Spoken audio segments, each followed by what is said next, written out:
They have access to infinite time and space, but they're not bound by anything. They can't find a specific place in time. They can't communicate. That's why I'm here.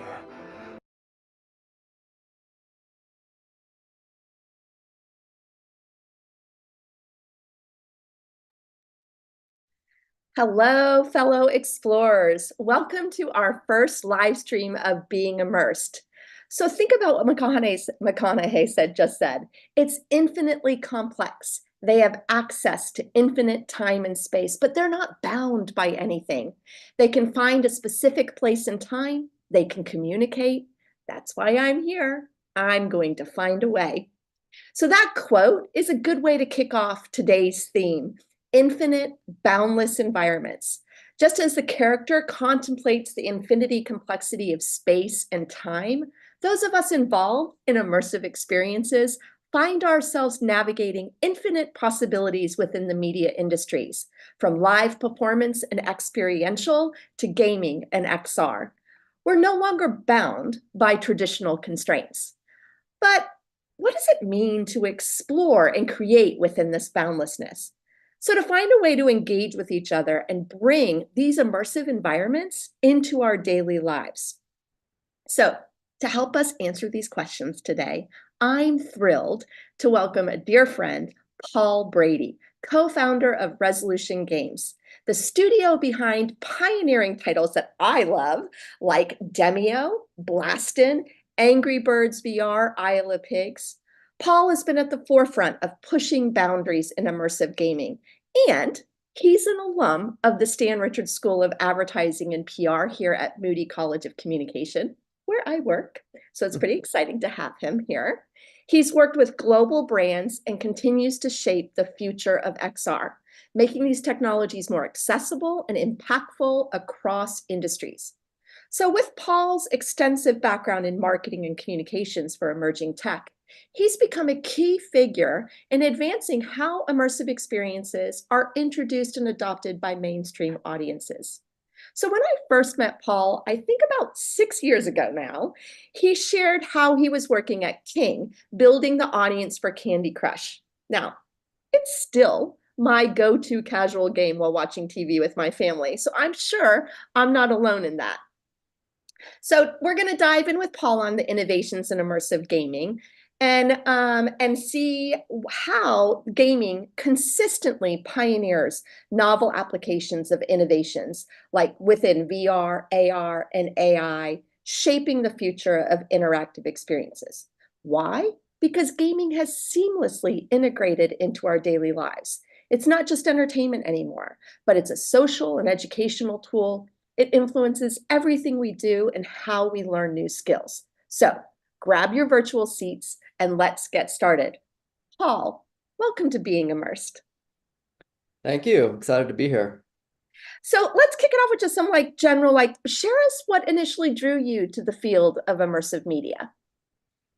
Yeah, well, I mean, even well before Resolution Games, I worked in an agency, a public relations agency, and we'd always worked with emerging tech. It's always one of my passions was being a part of what's coming up and what's next. And we had a client called Mind Maze, which was using at the time very rudimentary VR headsets connected to sensors that in a helmet that actually could read your neurons, and it would allow people to basically overcome, say, immobility in their left arm after a stroke.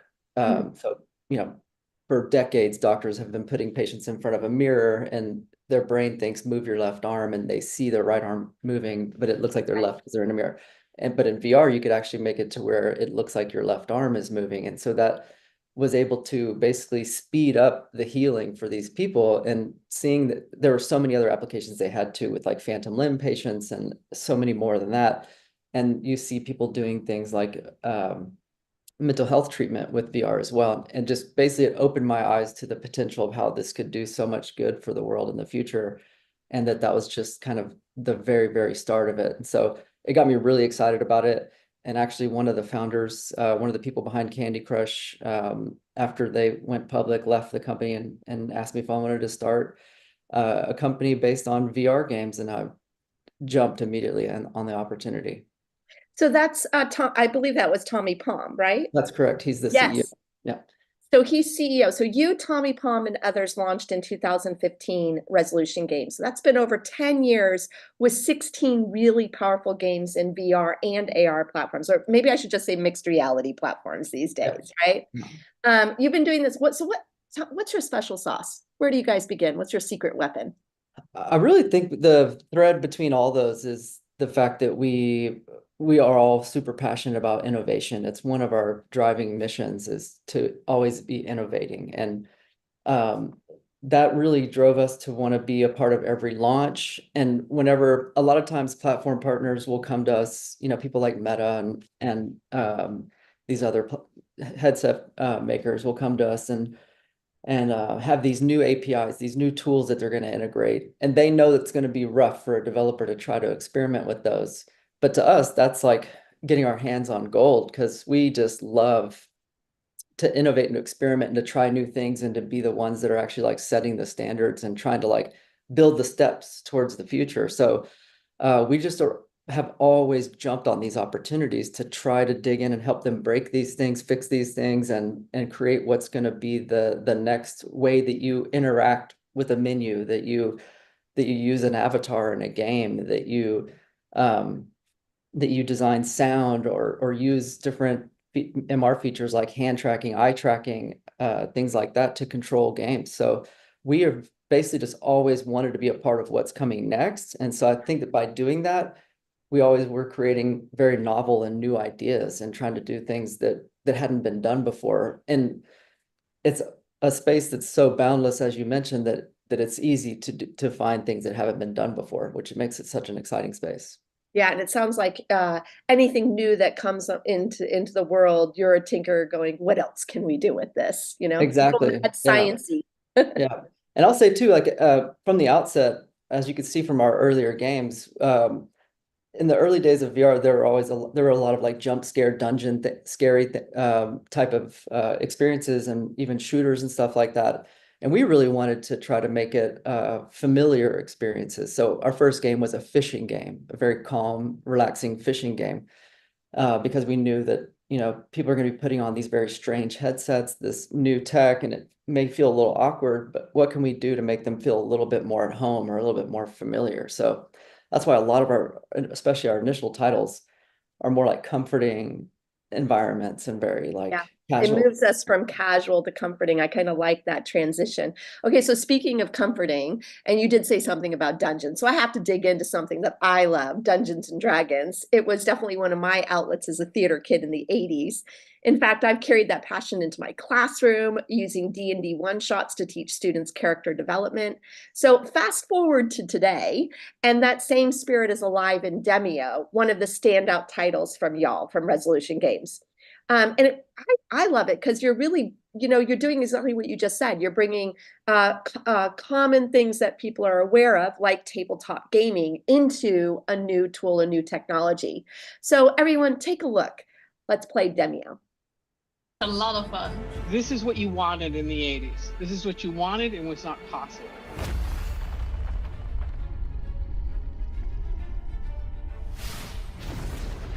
It really does feel like sitting around a table and playing a really great RPG with your friends. It's a slow-paced, turn-based, fun, social hangout RPG, and I like that. I like that you've done something different with this game. Playing with that childhood imagination that we have this dream of seeing like figurines and characters moving. I feel that's, for me, the juice of this game. It's being able to finally live that dream. It's engaging, it's fun, and then it's something that you can collaborate with your friends. So, Paul, was this one of Resolution Games' first big hits, like translating tabletop gaming into an immersive digital environment?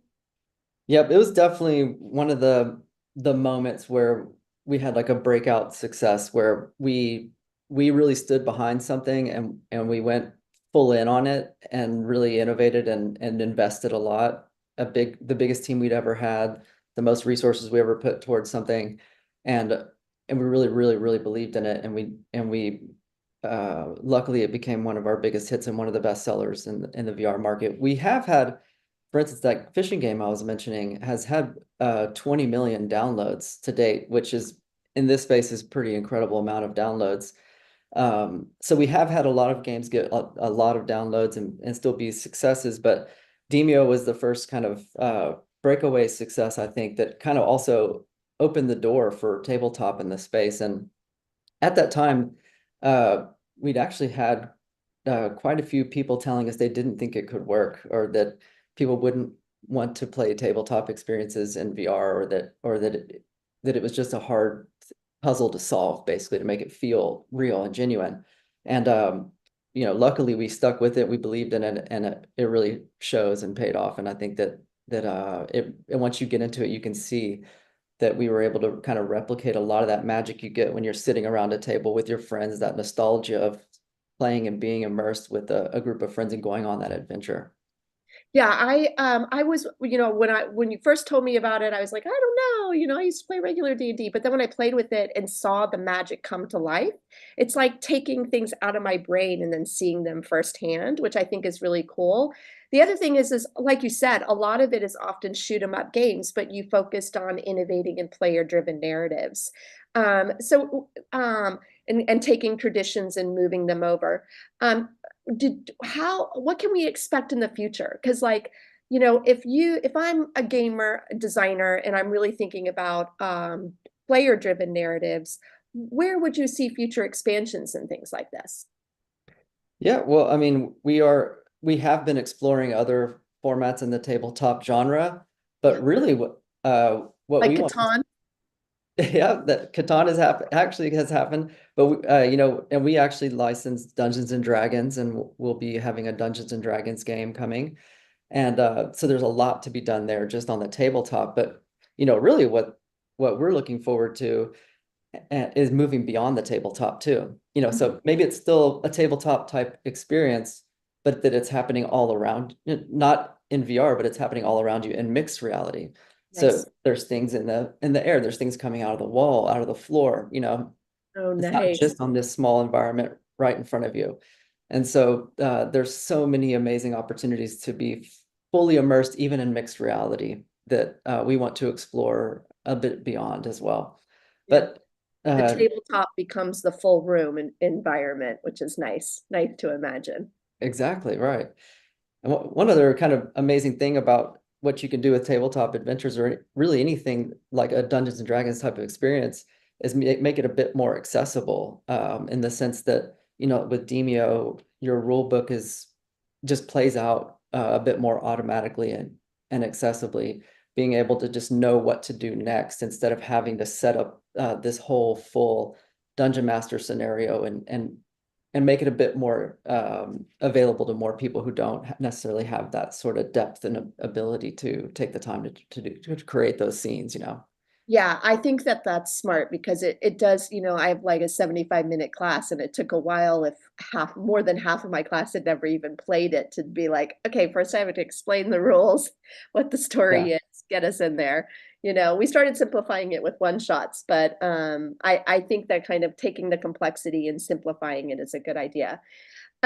So another project of yours, I love all of those, but this one might be my favorite, is Acron, Attack of the Squirrels.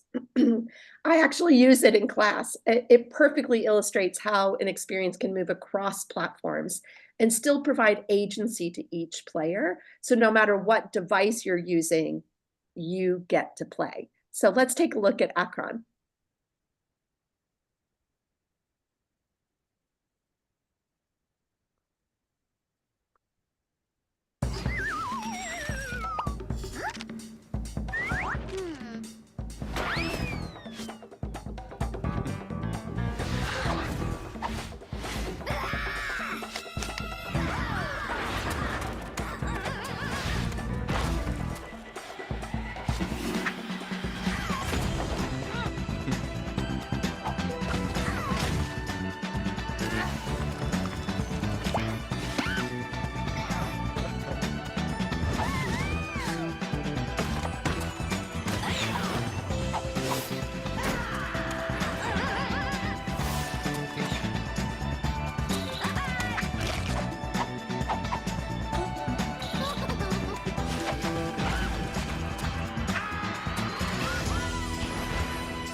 Yeah.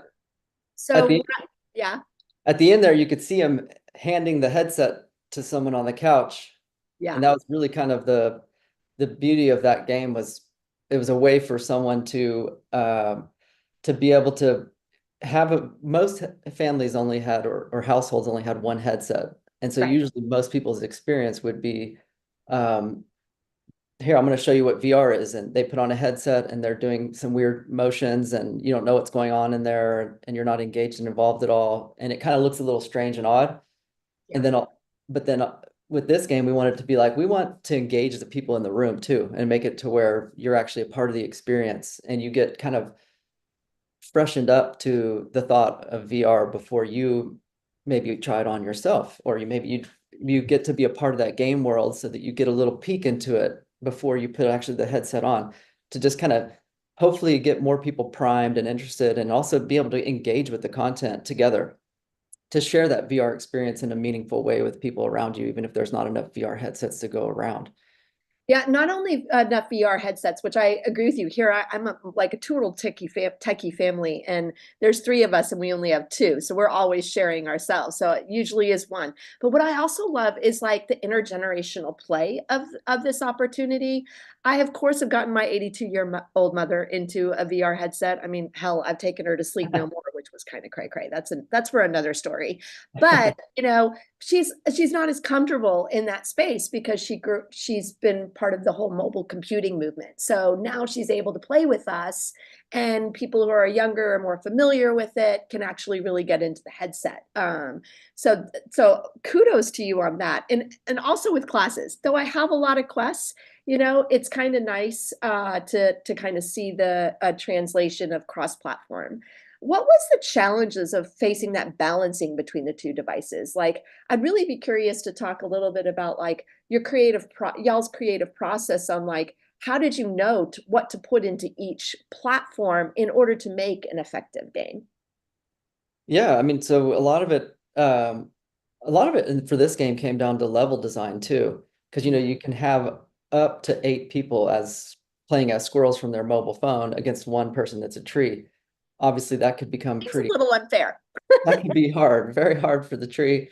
And so we created the levels to where there were enough disadvantages for the squirrels and not too many advantages for either side, really. So it became this balancing act.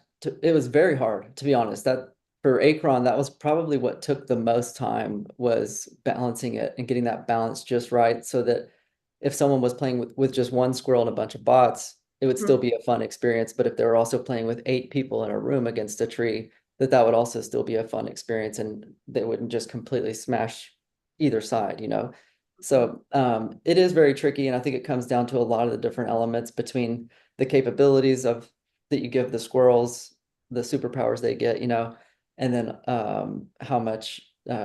how you design the level so that they can't get too quick of access and get in and out too fast. So there's a lot of different dynamics, and every game's different in how you do that.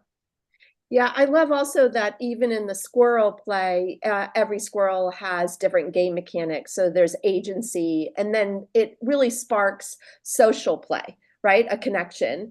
What do you think the future of social experiences in VR, like especially social play across VR environments? Are you guys working on other ideas like this?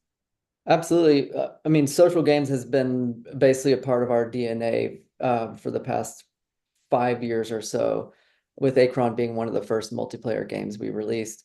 And every game we've released since then has been in multiplayer. So it's a big part of what we believe in. We feel like people, if they're going to put themselves into this VR headset or this mixed reality headset, they don't want to be completely shut off from the world around them. They want to engage and socialize. And also, once you can engage and socialize with other people, you're going to be more interested in sticking around in that environment and exploring more things together with those people. You want to have experiences with other people. You want to go on adventures with other people and share those memories. So we wanted to create these different sort of social environments that would draw people in to create these different types of experience, whether it's competitive or cooperative, or whether it's just a social hangout environment like we have in several of our games.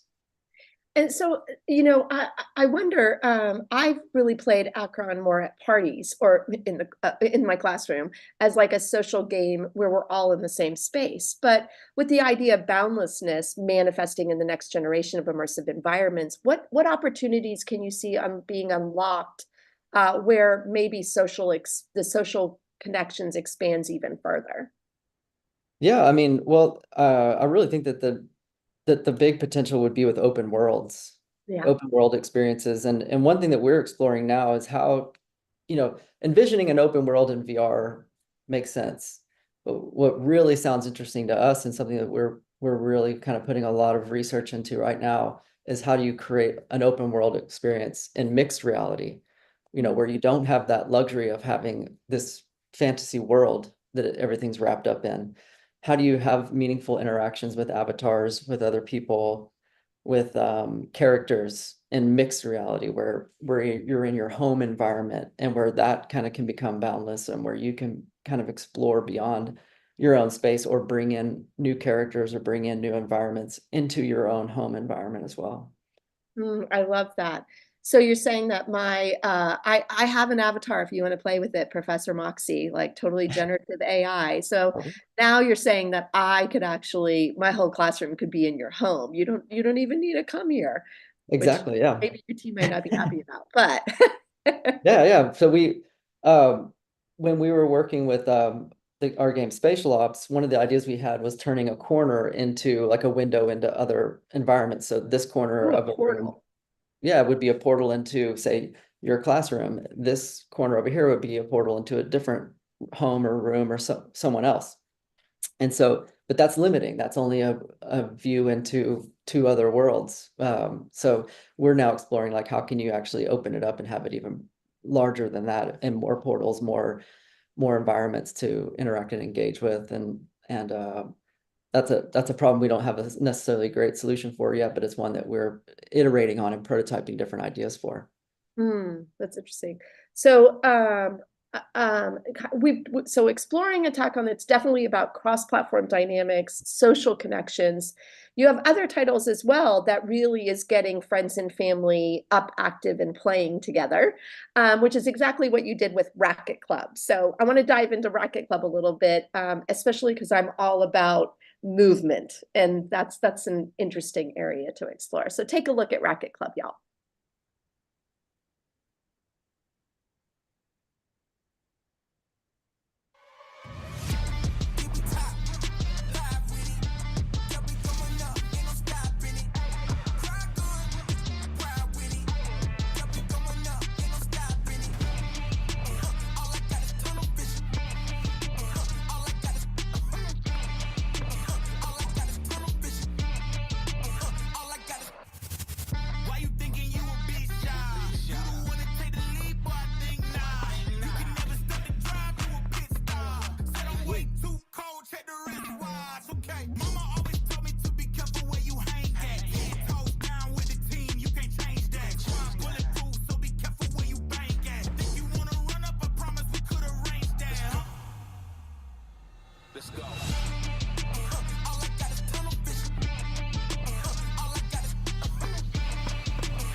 Wow, nothing like beating the Texas Heat in a game like that. Exactly. Yep. So being able to play this, tennis basically indoors in your own room, or our company's actually, our studio is based in Stockholm, Sweden. So for them, the 9-month winter that they experience, they have opposite of us. Yeah. So there are definitely a lot of people who don't necessarily have the ability to just go to play tennis or something any given day. But yeah, it was really interesting. You saw the courts are a little smaller. We did that so that it would fit your home environment. Yeah. We want experiences that, there's some other type of sport type games where you have to teleport around, which to us just feels like it breaks the immersion a bit. So we wanted to make it to where we create this new game where you can move in your own environment. So you're more like pivoting, kind of like you would in pickleball. so you don't have to run across your room and into a wall. Yeah, I was going to say, putting it in my home, I don't want to have to move too far beyond like probably 4 feet right, 4 feet Yeah. left, you know? And We also waiting have, with pickleball, which is yeah, so hot right now. yeah. And we also have a mixed reality mode. You could see it in a couple clips in that trailer, but that makes a lot of people feel more comfortable, where a portal opens up and you're playing against someone on the other side of the portal, and you still see the lines on your floor, but you see all your furniture around you, so you feel a lot more confident in moving around freely. So so let's say I'm playing with my sister in Dallas in mixed reality. I'm for those of you who've never been in mixed reality, I'm actually in my headset, I'm in my home, I'm playing, and I'm seeing her avatar across from me, and she's seeing me. Yep. So you're seeing a virtual environment and her avatar, and she's seeing your virtual environment and avatar. They can't see into your actual room, but they can see your virtual environment and your avatar. Interesting, and it doesn't feel, and it feels like it's in my home and not on a traditional 2D screen. You know, I'm always curious about that. Why do you, I can see we're putting 2D screens in some of these 3D immersive spaces still, maybe for a transfer, but do you think long term they will go away? Because like with the mixed reality you're talking about, we're really kind of using more the space to layer the digital in more effectively into, you know, being more real. Yep, exactly. And you know, it's not necessarily just a 2D screen. It actually feels like you could walk into it even. Yeah. And then we even have some experiences where there's portals where you can look in and see in the virtual environment, and you come back out and you just see this like portal door there. So it is something that allows you to, there's also like privacy issues with that too. Like, you know, we couldn't see into someone else's environment because of, you know, obviously the privacy issues that could be caused with that. So yeah, being able to, this is the solution that we found that seems to be working really well right now, to allow people to feel the mixed reality in their own play space, but then the other person they're seeing through a portal. Through a portal. Which looks like maybe you're playing through a window and they're on the other side of the window or something. It still feels very three-dimensional and presence rich, but not necessarily like as if you're in the same environments. Right. So we've seen a lot of different social environments within your games, whether it's tabletop gaming, playing in a park. Let's just call Akron as playing in a park because you got a tree there. You know, now pickleball. How do you, like, what does your brainstorming process look like? Like, oh my God, what social environment are you going to do next that people haven't thought of yet? What's your process there? We try to just feel what is the most natural for this experience. Like with Racket Club, when you first come into the game, you basically like walk into the door of a tennis club or what might feel like a country club type of environment. There's like a little shop and there's maybe like a pro over there available to talk to you about things, and there's like a message board of like the tournaments coming up and stuff like that. And then you walk out into the courts, and then there's multiple courts. There's doubles courts, singles courts.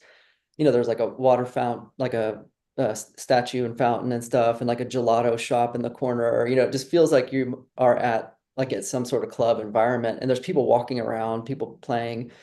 And you might walk in and you might see that on the doubles court, there's 3 people and they're waiting for a third to show up, and you might offer yourself to be a part of that game. Or there might be people walking around asking, hey, you want to play a match? And it just feels very natural. Like a lot of our players comment that it feels so natural that it feels like just like it would if you went to that place. It doesn't feel like a game lobby or some sort of environment that feels alien to the experience. And then you just basically enter the court and start playing. So it just feels, the flow is very natural. Yeah. And then for Demeo, for instance, we created this social space that's basically like the basement of an 80s video game shop, where you might see people playing D&D nights nowadays even. And you have this environment where you can paint miniatures, you can listen to music, there's archery practice room in the back, there's little arcade stand-up games, And we wanted to create an environment where, because Demeo is a game that can take up to 3 hours to play. And if you're going to enter a match with someone you don't I need know, to take a break on occasion. yeah.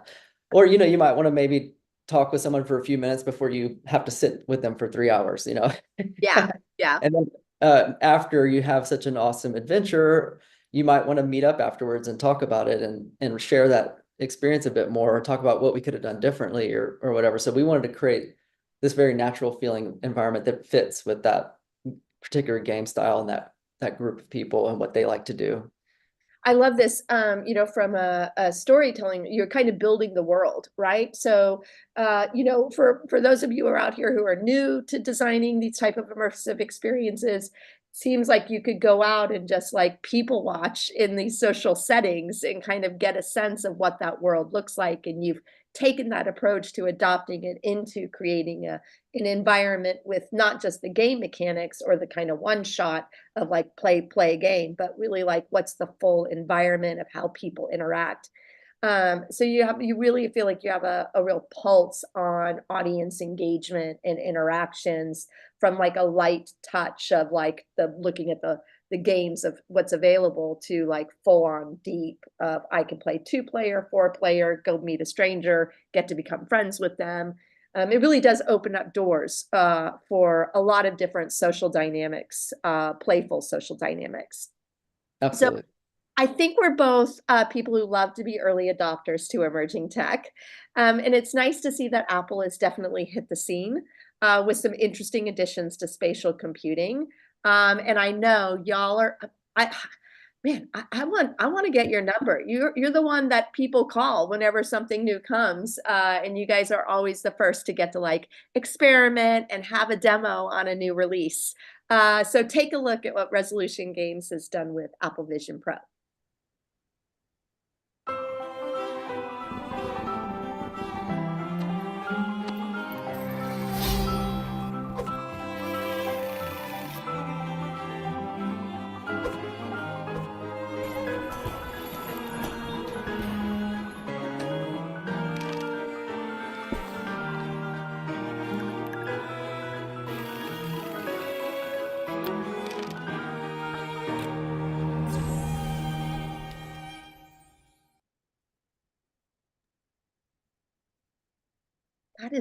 That's really beautiful. I mean, Apple Vision Pro, if you haven't had a chance to put it on, they've just taken the visuals and even the gesturals to a whole nother level of user experience.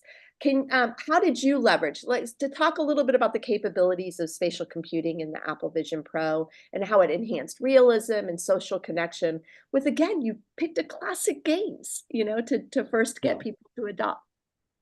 Yeah, and you're right. It is one of those headsets where you put it on and it's the next level, the next step, and you can see it more clearly, the potential. And one of the really cool things about the Apple Vision Pro is how pretty the physical-based rendering can be. So how the metals look so real, the wood can look so real in the graphics, the lighting and how it hits plastics and things like that. It just feels so real. And so we really leaned in on that, especially since, we were going with this classic. We wanted to make sure it looked and felt like very three-dimensional and very real. So that was one thing we really leaned into. But one thing we really loved too, at first, when we heard there were going to be no controllers, it was very much like, oh my gosh, how are you possibly going to control things? And it actually, very quickly we realized that this is an incredible step for games and interaction, because if you think about like video game controllers, for instance, for consoles, they're very clunky. First time, or at least for me, first time I ever played like a racing game, I ended up just immediately in the wall and not being able to figure out how to get away from the wall. And I'm like doing this, like, what? And it's doing nothing. But whenever your hands are your steering wheel, I mean, it makes so much more sense. It's very accessible. Anyone can do that. You just do what you do and it works. There's still some way to go to make it work perfectly, but really not having controllers and using hand tracking is definitely an incredible step for full immersion. Same goes for eye tracking and using your voice to control things. These are all things that we feel like just make it feel so much more immersive and engaging in a way that feels natural. So we really leaned in on that with this game, like being able to pick up a piece and move it across a board, being able to take a card and put it on the table, being able to actually roll the dice and have it just feel that real movement. It makes it just feel like it's there and it's really happening. And because the controllers are literally your hands, and you don't even have to lift them up, you know, you're telling me they're just literally look like they're picking up an imaginary chess piece and moving it across the board, and it works. Yeah. Exactly. So, you said eye tracking. I'm curious, how do you see eye tracking evolving in future games? Well, just being able, like for instance, with the Apple Vision Pro, being able to look at something and select it, it just it's become so smooth, especially once you get the hang of it. It becomes so smooth and so fluid. But also eye tracking can impact like foveated rendering, so it like only renders the graphics where you're looking as well, which gives developers the ability to have so much more graphically rich content, because you only have to render the content that's in that. You don't have to worry about the peripheral as much. You just focus on what the person's actually looking at, and that makes it to where you can make everything else so rich, and then you only have to activate the rendering on the things that they're looking at.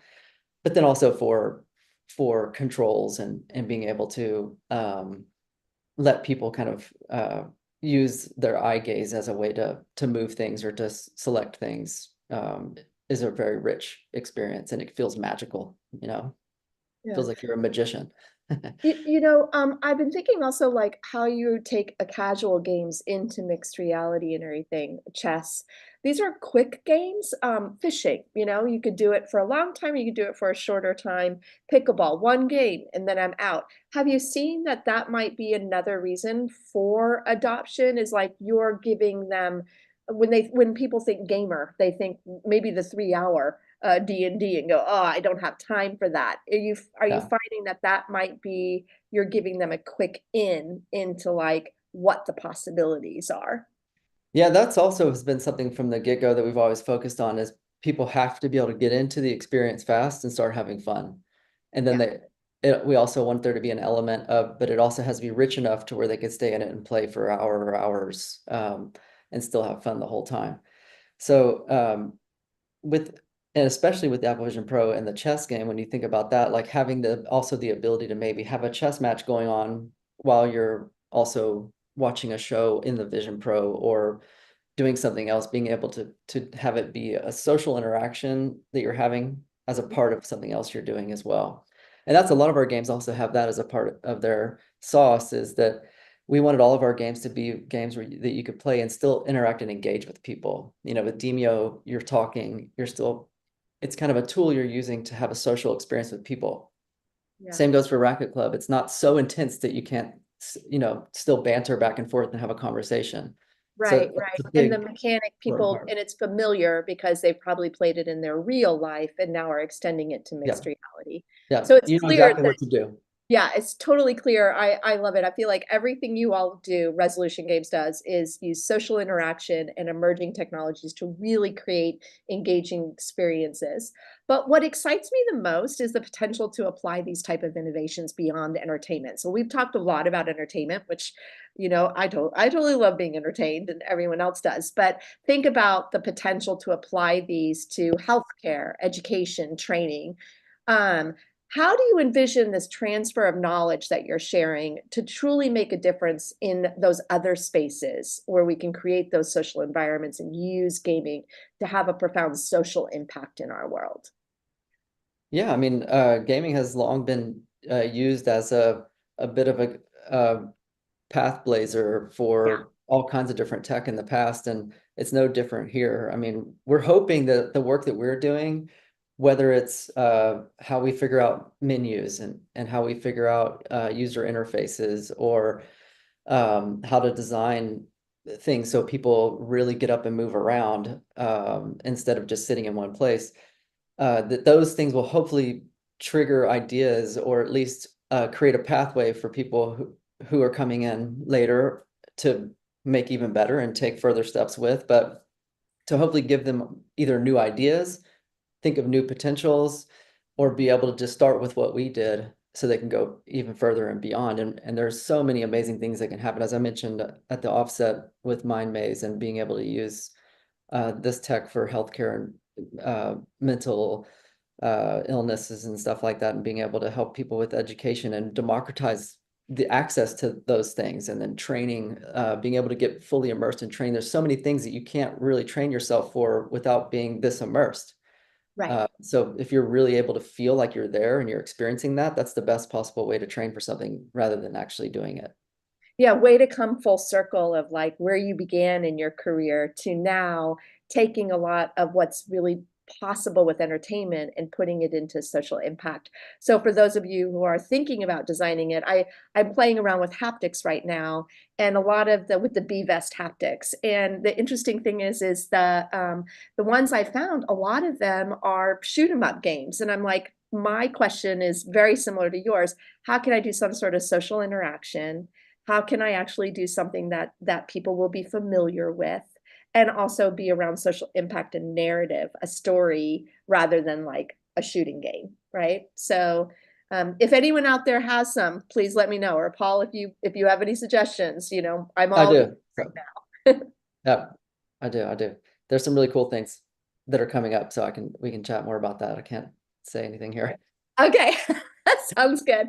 Well, why don't we open it up to audience? Audience, if you have any questions for Paul on the future of immersive media, resolution games, what's happening in the industry, by all means, jump in here. And Paul, you can see the questions, so go ahead and just grab something that interests you and we'll jump in. Okay, so yep. One question is, what advice would you give for someone looking to start a career in VR and AR gaming today? Well, the good thing is that VR and AR, even though we've been around for 10 years, it's still incredibly infant. It's so new. There's so much more to be done here and so much that hasn't been figured out. So it's definitely not a disadvantage to not have experience in this space, for instance. But basically, I would just say that luckily we're at a time where there's a lot of startups kicking off in this space. There's a lot of companies with programs, like Meta has a startup program. There's a lot of venture capitalists that are funding startups. So I am seeing a lot of startups forming in this space, and those startups need a lot of help. So it'd be good to, whether you're starting at an intern level or you're already working for a few years, there's definitely going to be more job opportunities coming up in this space. And so I would just say go for it and immerse yourself in that tech and really try to just go for those positions. Okay, well, I'm running out of time, and I want to make sure we close on time. So Paul, thank you so much for joining us today, sharing your incredible journey and vision of the future of immersive media with us. And to everyone tuning in live, before we wrap up, I encourage you to follow us. You can follow Paul and Resolution Games. We'll post that social on you. I'd also love it if you'd follow me at Erin B. Reilly and my institute at Texas Immersive. You can visit our website at immersive.moody.utexas.edu and subscribe to our newsletter for updates. This live stream is part of our Patreon, where we're launching a lot of Texas Immersive's thought leadership. So we encourage you to become a member to continue participating. And be sure to check out our next live Q&A next month. We'll host one a month. Paul, thank you so much for being my first guest in Being Immersive. And until next time, stay curious, and I hope you find ways to be immersed. Thanks for having me. Thank you.